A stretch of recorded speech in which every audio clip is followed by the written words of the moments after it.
అందరికి నమస్కారం. నేను శిరీష. ప్రస్తుతం మనతో పాటు ఉన్నారు ప్రముఖ తంత్ర జ్యోతిష్యులు, జ్యోతిషరత్న, జ్యోతిష సామ్రాట్ చింత రుక్మందరరావు గారు. గురుగారితో మాట్లాడతాం. నమస్కారం గురుగారు. మాతృదేవోభవ, పితృదేవోభవ, ఆచార్య దేవోభవ. ఓం నమో మాందేశ్వరాయ నమః. అందరూ బాగుండాలి, అందరికీ మంచి జరగాలి.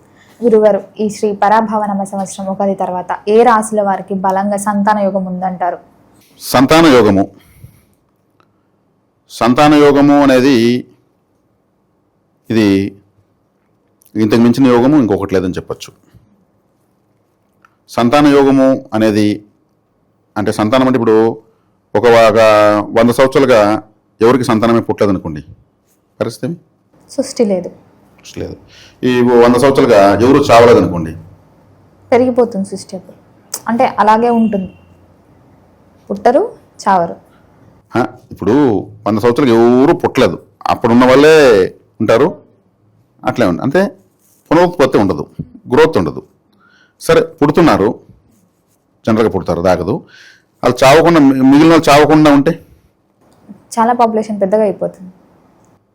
అదే సమస్య అవుతుంది. ముసలిని అందరూ బలవంతంగా చంపేస్తారు. ఇంకా ఎన్ని రోజులు తింటారు మీరు, మేము బతకాల్సిన పని లేదా? జననము మరణము సహజము. మనం పుట్టడం ఎంత సహజము, చనిపోవడం అంతే సహజము, కానీ అది విషాదం కాదు. ఒక వ్యక్తి చనిపోయాడంటే అతనికి బ్యాలెన్స్ షీట్ కంప్లీట్ అయిపోయింది. ఇక్కడ ఇప్పుడు ఇతను ఈ బాడీతో చేయాల్సిన పని ఇంక లేదని అర్థం. ఇంకా అతను వేరే బాడీ కావాలి. ఈ బాడీతో చేయాల్సిన పని కంప్లీట్ చేసిన అర్థం. అది శుభమే. అందుకే చివరిని చనిపోతే శుభ స్వీకరణ పత్రిక అంటారు దినాల పత్రికలో. అశుభ స్వీకరణ పత్రిక అని రాయరు, స్వర్గస్థులైనారని రాస్తారు. ఈ ఎగిరిపడి చచ్చినాడని రాయరు. స్ట్రైట్గా అర్థం కావడానికి అంటున్నా, అది శుభమని అర్థం. కాకపోతే మన మధ్యలో ఉన్న ఒక వ్యక్తి లేకపోవడంతో మనసు సంతోషంగా ఎగిరి గొంతయ్యేది కాబట్టి గౌరవప్రదమైనటువంటి బాధ ఉంటుంది, ఒక గౌరవంతో కూడుకున్న బాధ ఉంటుంది. అతని చెడ్డ వ్యక్తి అయినా అతని ఫోటో వేసి చుట్టూ పువ్వులతో ఉన్నటువంటి ఫ్రేమ్ కట్టి పత్రిక కొట్టిస్తారు. అతను పువ్వులతో సత్కరించి మాల తెలాలతో తీసుకెళ్తారు. బతుకున్నగా ఏరు ఒక మాల కూడా. ఇది మన సాంప్రదాయంలో ఉన్నటువంటి శక్తివంతమైనటువంటి నిగూఢమైనటువంటి రహస్యాలు. కాబట్టి సంతానము అంటే జనన మరణాలు సహజమైన విషయాలు. సంతానం అనేది కలగాలి. కొంతమంది ఎంతోమంది కలగదు. ఇప్పుడు వివాహం చేయగానే స్త్రీకి పురుషుడికి ఇద్దరికి కాలు మెట్లేస్తారు. అబ్బాయికి 3 రోజులు వేసి తీసేస్తారు, అంతే. 3 రోజులు మాత్రం వేస్తారు అబ్బాయికి. బొటన వేలు పక్క వేలకి కంపల్సరీ వేసి ప్రెస్ చేస్తారు. మా సైడ్ ఎవరు గురుగారు అలా? అసలు మీకు తెలియలేదేమో, చాలా ప్రాంతాల్లో ఉంది. మీరు ఇంట్లో మీ పెద్దవాళ్ళు అడిగితే చెప్తారు. అబ్బాయికి 3 రోజులు వేస్తారు, అమ్మాయికి మాత్రం కంటిన్యూగా ఉంటుంది. ఆ బొటన వేలు పక్కన ఉన్న వేలు నుంచి వాళ్ళ శరీరంలో ఉన్న పునరుత్పత్తి వ్యవస్థకు నరాలు కనెక్టివిటీ ఉంటాయి. ఓహో, అబ్బాయిలకి అమ్మాయిలకు కూడా. అబ్బాయిలకి ఉంటుంది, అమ్మాయిలకి ఉంటుంది.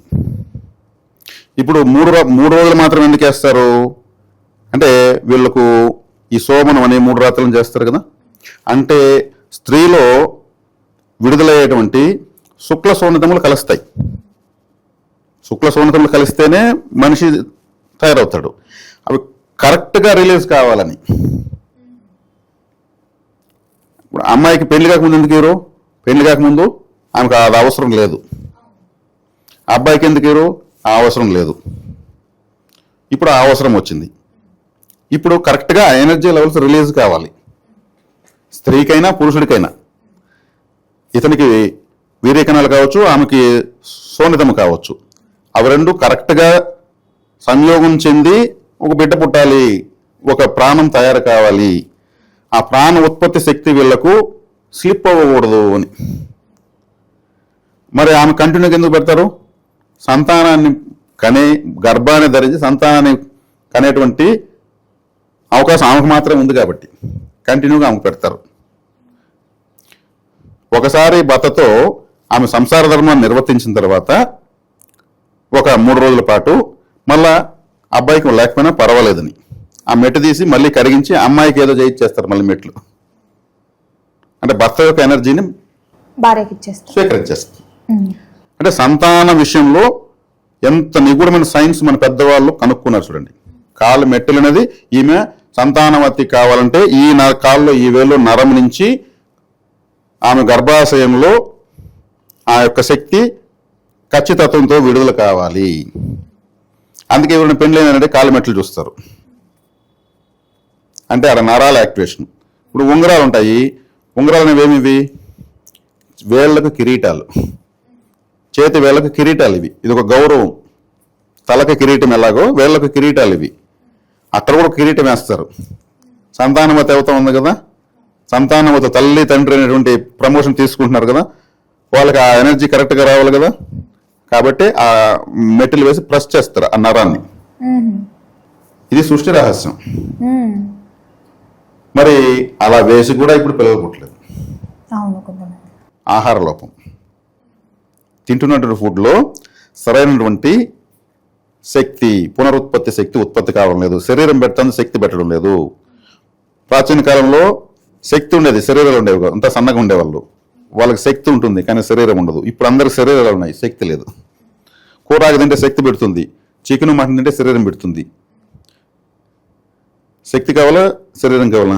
శక్తి కావాలి. శక్తే కావాలి. మరి సంతానోత్పత్తి శక్తి ఖచ్చితమైన విధంలో సమపాలలో కావాలి. మరి సమపాలలో లేనప్పుడే కదా పిల్లలు పుట్టలేదు. అన్ని హైబ్రిడ్ వచ్చేసాయి. హైబ్రిడ్ ఫుడ్లో ఏముంటుంది? నేను తిన్నాను కడుపు నిండా అనే ఫీలింగ్ కోసం తింటున్నాం, నా కడుపు నిండింది అనే దాని కోసం తింటున్నాం. వాస్తవంగా అక్కడ ఏం లేదు, అంత ధర్మకోల్. నాటు మునక్కాయలు లేవు, నాటు వంకాయలు లేవు, నాటు బెండకాయలు లేవు, మొత్తం హైబ్రిడ్ వచ్చాయి. దాన్ని తినడం వల్ల ఏమొస్తుంది? ఏమి రాదు. కాబట్టి ఇప్పుడు ఒకవేళ గర్భం అయినా కానీ సుఖప్రసవం కావడం లేదు, వికృత జననం, ఇలా కట్ చేసి ఇలా తీసేస్తున్నారు. ఇలా పుట్టకూడదు అంటే ఆపరేషన్స్ చేయొద్దు, నార్మల్ డెలివరీ అవ్వాలి. నార్మల్ డెలివరీ అవ్వాలి. రెసిస్టెన్స్ పవర్ బాడీకి ఉంటుంది. ఇక్కడ ఏం చేస్తున్నారు? 3 నెలల ముందే హాస్పిటల్కి వెళ్ళిపోతున్నారు. డాక్టర్ కూడా ఏం చేస్తున్నారు? మీకేం భయం లేదు, నేను ఉన్నాను, మీకు ఏ టైం కావాలో చెప్పండి, ఆ టైంకి నేను మీకైతే చేతులు పెట్టేస్తాను. అంటే వికృత జననము. చనిపోయిన తర్వాత పోస్ట్ మార్టం చేస్తున్నారు. అంటే ఏదైనా పార్ట్లు బాగుంటే వారు తీసేసుకుంటారు. అవయవ లోపంగా పోయి దహన సంస్కారాలు చేస్తున్నారు. మనం ఎలా పుట్టామో అలాగే చనిపోవాలి. అంటే వికృత జననము, వికృత మరణము. అందుకే నేను స్టార్టింగ్ మరణం గురించి, జననం గురించి స్టార్ట్ చేసింది. ఇక్కడ వచ్చేకాడికి మనం ఎలా పుడుతున్నాం? పుట్టడమే ఒక ఆపోజిట్గా పుడుతున్నాము, చనిపోవడమే ఒక దౌర్భాగ్యం చనిపోతున్నాము. ఈ జననము మరణము సహజము అని చెప్పుకున్నాము. ఈ సహజమైన విషయం అసహజం అయిపోయింది. సంతాన సాఫల్య కేంద్రాలు ఒకప్పుడు ఎవరికి తెలివి, వస్తాయని కూడా తెలియదు అసలు. ఏంటి ఐవీఎఫ్స్ అవే? అంతే కదా, సంతాన సాఫల్య కేంద్రాలు. వీళ్ళు సరైనటువంటి శక్తి వీళ్ళకి రిలీజ్ కాకుండా, అక్కడ ప్రెగ్నెంట్ జరగకుండా వీళ్ళు డిస్టర్బ్ అయ్యి డాక్టర్లు సంప్రదిస్తున్నారు. ఒకప్పుడు ప్రాచీన కాలంలో 12 మంది సంతానం ఉండేవాళ్ళు, అంతా నార్మల్ డెలివరీనే. ఈ హాస్పిటల్ లేవు, ఆపరేషన్లు లేవు. అవును అప్పట్లో. మరి వాళ్ళకి ఎలా సంతాన ఉత్పత్తి శక్తి ఎంత కరెక్ట్గా రిలీజ్ అవుతుంది? మాట్లాడుకోవచ్చు కదా, ఓపెన్ సీక్రెట్ ఇదంతా. మరి 5 మంది కొడుకులు, 5 మంది కూతుర్లు, అద్భుతమైన సంతానం, పెద్ద పెద్ద కుటుంబాలు, 40 మంది భోజనం చేసేవాళ్ళు, వాళ్ళందరికి పెళ్ళిళ్ళు అయితే మళ్ళీ వాళ్ళ పిల్లలు, ఆ ఊర్లో ఒక గర్వంగా ఉండేవాళ్ళు, మా కుటుంబం అంతా ఒకటిగా ఉంటుంది. వాళ్ళంతా ఎలక్షన్ వస్తే ఆ కుటుంబానికి పెద్ద డిమాండ్ ఉంటుంది. మరి ఇప్పుడు అప్పుడు మాత్రం ఎందుకున్నది, ఇప్పుడు ఎందుకు లేదు? ఇప్పుడు ఒకరిద్దరు కానీ దానికే కూడా కండ లేకుండా కట్ చేస్తున్నారు. ఇప్పుడు 12 మందికి వాళ్ళు ఎంత డబ్బు కొట్టుకోవాలి? 12 మంది కంటే కూడా ఆమెకు సంతాన ఉత్పత్తి యొక్క శక్తి విడుదలవుతూనే ఉంటుంది. ఆ దంపతులకు చక్కగా పిల్లలకి అంటారు కదా, మరి ఆ శక్తి వాళ్ళకి అపారంగా ఉన్నట్టే కదా. మరి ఇప్పుడు సంతాన సమస్య లేదు కదా. ఇప్పుడే ఎందుకు వచ్చింది? మనం బేసిక్స్ మనం ఇంకా గ్రహాల్లోకి నేను ఎంటర్ కాలేదు. గ్రహాలకు ఎంటర్ కాకనే మనం సొల్యూషన్ చెప్పచ్చు. కాబట్టి ఇది ఇప్పుడు ఎంతోమంది అనుకోవచ్చు, ఫారెన్లో అంతా కాలు మెట్లేరండి, 3 రాత్రులు జరపరండి, మరి వాళ్ళకంతా పుట్టలేదా? మరి ఎంతోమంది ఇప్పుడు కూడా ఈ అమ్మాయిల అబ్బాయిలు తప్పుదోవలు పెట్టి ప్రెగ్నెన్సీ అవుతూ అబార్షన్ చేసుకుంటున్నారు. మరి ఆమె కాళ్ళకి మెట్లు వేసుకునిందా? వాళ్ళని 3 రాత్రులు కాపురం చేశారా? అని ఇప్పుడు ఓపెన్గా అందరికీ చెప్పాలి ఈ విషయం. అని అంటే వాళ్ళు సరైన విధానంలో డిసిప్లిన్ లేకుండా తీసుకున్నదాన్ని వాళ్ళు ఏం చేస్తారు? ఉదాహరణకి ఎవరో ఒక అమ్మాయి తప్పు చేస్తుంది, ఒక అమ్మాయి తప్పు చేస్తారు. ఆ అమ్మాయి ప్రెగ్నెంట్ కన్ఫర్మ్ అయిన తర్వాత ఏం చేస్తుంది? ఇమ్మీడియట్ ఏదో టాబ్లెట్ వేసుకుని చేసుకుంటా ఉంది. అమ్మాయి 9 నెలలు మోయడం లేదు కదా, అంటే పిల్లలను కలాలని థాట్లో వాళ్ళకి లేదు కదా. రాంగ్ రూట్లో వచ్చి రాంగ్ రూట్లో తప్పించుకునేస్తున్నారు. రియల్గా పెళ్ళైన తర్వాత అమ్మాయికి రియల్గా పిల్లలు ఎలా పుడతారు? అంటే ఎనర్జీని ఖర్చు పెట్టేసింది ఆల్రెడీ. టైం పడుతుంది, అప్పుడు మళ్ళీ టైం పడుతుంది, సఫర్ అవుతారు, వీటిపై నమ్మకాలు పోతాయి. ఏం తొక్కలో ఆ మెట్లు వేస్తున్నా, మెట్లు వేసుకోలే, ఏం వేసుకోలే, పెండ్లు చేసుకోలే, 2 సార్లు అబార్షన్ చేసుకున్నా అని మనసు అనుకోండి, ఈజీగా జరిగిపోతున్నాయి కదా. ఆమె 9 నెలలు మోసి నేను నార్మల్ డెలివరీ కంటుందా? తప్పు చేసింది అంటే అది అయాచితంగా వచ్చిన గర్భాన్ని అలా ఆశిస్తారా? ఆశించరు కదా. ఆ వాటిని మనం పరిగణలో తీసుకోవాలని అవసరం ఉందా? ఫారిన్ మొత్తం ఇంతే కదా. అందుకే వాళ్ళ కల్చర్ లేదు, సంస్కృతి సాంప్రదాయం లేదు, ఉమ్మడి కుటుంబాలు లేవు. ఒక స్త్రీ విడాకులు ఇవ్వాలంటే పోయి ఐస్ క్రీమ్ కొనుక్కున్నంత ఈజీ. విడాకులు ఆ సంతకం ఇతని సంతకం, మీ ఇద్దరు వేరు. ఆ స్త్రీకి అంతకుముందు ఒక భర్తకు 2 పిల్లలు పుట్టుంటారు, ఈ భర్తకు ఒక పిల్లడు పుట్టుంటాడు. వీళ్ళు ముగ్గురు తీసుకుని ఇంకొక వ్యక్తి బయటనే ఉంటాడు, పెళ్లి చేసుకుంటుంది. ఆడు ఇంకో పెళ్ళంతా ఉండే పిల్లకాయలు తీసుకొస్తాడు, వీళ్ళు కలిసి ఉంటారు.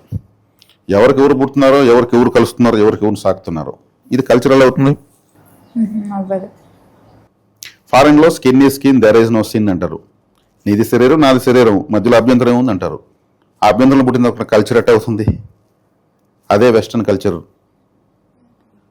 తాత, మనవడు, మేనత్త, మేనమామ, చిన్నాన్న, పిన్నమ్మ, అన్న, తమ్ముడు, మా పెద్దనాన్న కొడుకు, మా పెద్ద తాత కొడుకు అందరూ కలిసి ఒక ఫంక్షన్లో మనం కలుస్తున్నాం. ఇక్కడ ఈ విధంగా కలిసే కుటుంబాలు ఫారెన్లో ఉండవు.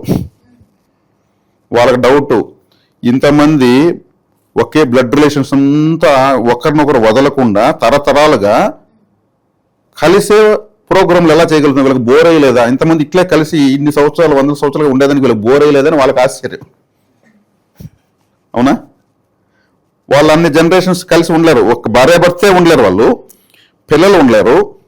మరి 4-5 జనరేషన్స్ అంతా కూడా మా వాళ్ళు, మా మేనత్తకు 20 లింక్స్ కలిపి బంధుత్వం కలేసుకుంటారు, మా వాళ్ళని పట్టుకుంటారు మన వాళ్ళు. ఇది బంధం, ఇది కల్చరు, ఇది సాంప్రదాయం. ఇది వాళ్ళకి లేదు. దాన్ని ఎగ్జాంపుల్ తీసుకోవాలంత దౌర్భాగ్యం మనకు అవసరం లేదు. ఇక్కడ మనము సంతాన సాఫల్యత అనేది మన వాళ్ళు ఎంత నిగూఢంగా తీసుకొచ్చారు.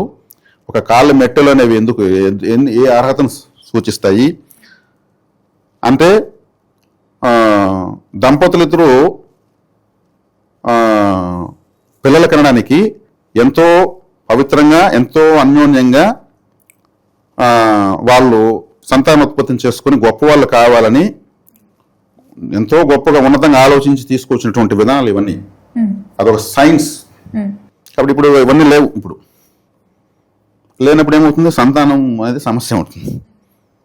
ఇప్పుడు మనం గ్రహాల్లోకి ఎంటర్ అవుదామా? గ్రహాల్లోకి ఎంటర్ అయ్యే ముందు చాలా ఇంపార్టెంట్ సబ్జెక్ట్ ఇది. అసలు కాలం ఎట్లా ఎందుకు వేసుకుంటారు? ఇప్పుడు చాలామందికి పెద్దవాళ్ళకే తెలియదు. అసలు వేయాలి కాబట్టి వేస్తున్నాం. ఆ మెట్టులు వేస్తే ఒక నరం యాక్టివేట్ అవుతుంది, ఆమె ఒక గర్భాశయంలో ఒక అతీతమైన శక్తి ఉత్పత్తి సక్రమైన స్థితిలో విడుదలవుతుంది అనేటువంటిదే సూత్రం. అతనికి కూడా అది సక్రమంగా రిలీజ్ అయినప్పుడే, అతని యొక్క వీర్యశక్తి కూడా సక్రమంగా రిలీజ్ అయినప్పుడే అతను ఒక అద్భుతమైనటువంటి సంతానానికి అనేది దానికి అర్హత సంపాదిస్తాడనేది అతనికి వేస్తారు 3 రోజులు.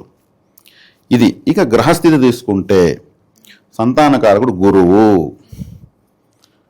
సంతానము అనేది కర్కాటక రాశి. కర్కాటక రాశి అంటే చంద్రుడు, చంద్రుడు అంటే తల్లి.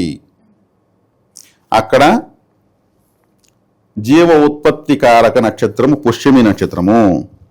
తల్లి గర్భము, గర్భాశయం కర్కాటక రాశి. అక్కడ జీవ ఉత్పత్తి చేసేది పుష్యమి నక్షత్రము. ఆ నక్షత్రంలోనే సంతానకారకుడు గురువు ఉచ్చస్థితి పొందుతాడు. సంతానకారకుడు కదా, పుష్యమి నక్షత్రం ఉచ్చస్థితి పొందుతాడు. మరి కర్కాటక రాశి తల్లి, ఆ రాశికి పితృస్థానం అంటే తండ్రి స్థానము మీనరాశి, అంటే 9వ స్థానము. ఆ 9వ స్థానంలో ఉత్తరాభాద్ర నక్షత్రం ఉంది. ఉత్తరాభాద్ర నక్షత్రం కూడా శనేశ్వరుడిదే, పుష్యమి నక్షత్రం శనేశ్వరుడిదే. ఆ రాశికి అధిపతి గురువు. మీనరాశికి. ఆ రాశికి అధిపతి గురువు, అక్కడ శని నక్షత్రం ఉంది. ఈ రాశిలో గురువు ఉచ్చస్థితితో ఇక్కడ శని నక్షత్రం ఉంది. తల్లికి తండ్రి యొక్క కలయిక కలిగితేనే గర్భం ధరిస్తుంది.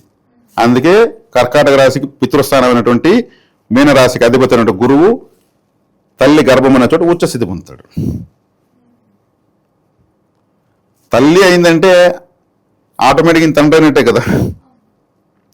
అదే జీవోత్పత్తి కారక నక్షత్రం పుష్యమి నక్షత్రము. అందుకే చాలా గొప్ప నక్షత్రం పుష్యమి. ఆ గర్భాన్ని ధరించే తల్లి కాబట్టి కర్కాటక రాశి చంద్రుడు ఆయుష్కారకుడు శని కూడా అక్కడే ఉచ్చస్థితి పొందుతాడు. కాబట్టి ఈ కనెక్టివిటీ ఎవరికైతే బాగుంటుందో వాళ్ళకి సంతాన సమస్య ఉండదు. మరి ఎలాంటి రెమెడీస్ చేసుకోవచ్చు అంటారు గురుగారు? కాబట్టి చూసుకున్న తర్వాత గురువు వక్రంగా ఉన్నా, నీచంలో ఉన్నా, పుష్యమి నక్షత్రంలో దుష్టగ్రహాలున్నా, అదేవిధంగా మీనరాశి అంటే కాలపురుషుడికి 12వ రాశి, మేషరాశికి 12వ రాశి, మీనరాశి బలంగా లేకపోయినా, అంటే కాలపుడి 12వ రాశి అంటే ఏమి? బెడ్రూమ్, పడుకొని నిద్రించేది, సంసార ధర్మాన్ని నిర్వర్తించేది బెడ్రూమ్. కాలపుడి 12వ రాశి. ఆ రాశిదే గురువు, అతనే మళ్ళీ వచ్చి 5వ రాశిలో ఉచ్చస్థితి పొందుతాడు. ఆ రాశి సరిగ్గా లేకపోతే సరైన సంసార జీవితం ఉండదు. కాబట్టి ఈ రెండింటిని చూసి కంపేర్ చేసి ఇక్కడ తేడాలు మాకు కనిపించిపోతాయి. దానికి మేము ఆలయ పరిహారం, వ్యక్తిగత పరిహారం, తంత్ర పరిహారం ఇస్తాం. ఆ తర్వాత వాళ్ళు చేసుకుంటారు, వైద్యాలు వాళ్ళు చేసుకుంటారు. ఇప్పుడు డాక్టర్ ఉంటాడు, డాక్టర్ దగ్గరకు ఒక 20 మంది వెళ్తారు. ఆ రోజు ఓపీ తీసుకుంటారు. 20 మంది పేర్లు రామకృష్ణనే, 20 మందికి రామకృష్ణనే, 20 మందికి జ్వరం ఉంటుంది. కానీ డాక్టర్ 20 మందికి ఈక్వల్గా మెడిసిన్ రాయడు. నీ వయసు ఎంత, ఎన్ని రోజులుగా ఉంది, చలవేస్తుందా, వామిటింగ్ ఏమైనా వస్తుందా, దగ్గు ఉందా, ఒక్కొక్క రకంగా ప్రిస్క్రిప్షన్ చేస్తాడు. సేమ్ మా దగ్గర జాతకం ఇస్తే ఈ 2 రాసులు, ఈ నక్షత్రాలు, ఈ గ్రహాలు తీసుకునేసి వాళ్ళకి ఎటువంటి పరిహారాన్ని ప్రిస్క్రిప్షన్ డాక్టర్ రాస్తాడో ఆ ప్రిస్క్రిప్షన్ వాళ్ళకి ఇవ్వడం జరుగుతుంది. ఈ సంతాన విషయం అందరికి ఈక్వల్గా ఎట్టిస్తావు? వ్యక్తిగతంగా చూసి అన్ని చేసి. అంటే సంతానం అంటే 2 బ్లడ్ గ్రూప్స్ కలుస్తాయని అర్థం. తల్లి రక్తము, తండ్రి యొక్క రక్తము కలిస్తేనే అవి రక్తం శుక్ల శోణితంగా మారి ఒక అండంగా పిండంగా మారి పుట్టేది. మనం ఇప్పుడు బేసిక్ చెప్పక తప్పదు. ఇప్పుడు అందరూ ఎడ్యుకేటర్సే, ఏ విషయం కావాలన్నా గూగుల్లో దొరుకుతూ ఉంది. ఇప్పుడు చెప్పడం వల్ల ఇతని విషయం ఆమోదించాలని వద్దనేది వాళ్ళకి అర్థమవుతుంది. కాబట్టి ఇంత విషయం ఒక సంతాన విషయంలో ఉంది. కాబట్టి గురువుని మీనరాశి, కర్కాటక రాశి చూడాలి, చూసి నిర్ధారించాలి. ఈ పరాభవనం వచ్చి ఈ రాశి వాళ్ళందరికీ సంతానం అంటే వాళ్ళ జాతకంలో ఈ సంవత్సరానికి పిల్లలకి సంబంధం లేదు. కాబట్టి ఇలా కంపేర్ చేయాలి. నేను సబ్జెక్ట్గానే తీసుకోవాలి. కాబట్టి నేను ఇంత చెప్పాల్సి వచ్చింది. ఇది చాలా విలువైన విషయం. కాబట్టి ఇప్పుడు ఎడ్యుకేషన్ ఉన్న వాళ్ళు అనుకోండి, నా దాకా రావాల్సిన అవసరం లేదు, వాళ్ళు చూసుకునేసి అప్డేట్ అయిపోతారు. అప్డేట్ కావడమే కదా మనం చేస్తున్నాం, అప్డేటే చేస్తున్నాం అందరినీ. ఈ విజ్ఞానాన్ని ఎక్కువగా మనము ఇస్తున్నాం. ఇప్పుడు ఇంత నిగూఢమైనటువంటి ఎంత విషయాన్నైనా సరే జ్యోతిష్ శాస్త్రము విజ్ఞతగా, సభ్యతగా తెలియజేస్తుంది. ఆ తెలియజేసేటువంటి అదృష్టాన్ని భగవంతుడు నాకు, నాలాంటి వాళ్ళకి ఇచ్చాడు. దాన్ని అందించాల్సిన బాధ్యత మీకు ఉంది అనేసి. కాబట్టి ఇందుకు మేము పరిశోధన చేయాల్సిందే, తప్పదు. సంతాన విషయం అంటే దానిపైన వెనకేమో సైన్స్, ప్రాచీన కాలం ఏంటి, ఇప్పుడు పరిస్థితి ఏంటి, ఇప్పుడు ఆహారం ఏంటి, అప్పుడు ఆహారం ఏంటి, ఇంకొక విషయం అంటే దానికేంది. మేము వెనక్కి ముందుకి ఎక్సర్సైజ్ చేస్తూనే ఉంటాం. నెగిటివిటీస్ పైన ఎక్కువ పరిశోధన చేయాల్సి వస్తుంది. ఎందుకంటే అంత నెగిటివ్లో ఉన్నారు కాబట్టి పాజిటివ్లోకి రావాలంటే ఏం చేయాలి? మేమే ఆ నెగిటివ్లోకి మేమే పరకాయ ప్రవేశం చేస్తాం. ఓహో, ఇలా అయితే పరిస్థితి ఇలా ఉంటుందా, ఇది సొల్యూషను, ఈ గ్రహం దీనికి కారణము. కాబట్టి అతిపెద్ద మైండ్ వర్క్ జ్యోతిష్యం. దీనిపైన ఏదంటే కాకమ్మ కథలు చెప్తే ఎవరు యాక్సెప్ట్ చేయరు. కాబట్టి సంతాన విషయం అనేది సృష్టి రహస్యం. దాంట్లో ఫెయిల్యూర్ అయిపోతున్నారు. అప్పుడు ఫెయిల్యూర్ అయిపోతే డాక్టర్ తెలుసు, వాళ్ళకి జ్యోతిష్యం తెలుసు, వాళ్ళకి వైద్యం తెలుసు. వైద్యంతో పాటు దైవబలం కూడా రెండింటిని కలిపితే ఆటోమేటిక్ సక్సెస్. అది అవసరం లేదు, వాళ్ళు చేతకని వాళ్ళు ఉండడం లేదు. వాళ్ళు వైద్యో నారాయణో హరి, డాక్టర్ని దేవుడితో సాక్షాత్ శ్రీ మహావిష్ణుతో పోల్చారు. కాబట్టి అది అవసరమే, ఇది అవసరమే, రెండు చేసుకోవాలి. గురుగారు, మొత్తం మీద మాకు తెలియని మంచి విషయాలు తెలియజేసినందుకు ధన్యవాదాలు.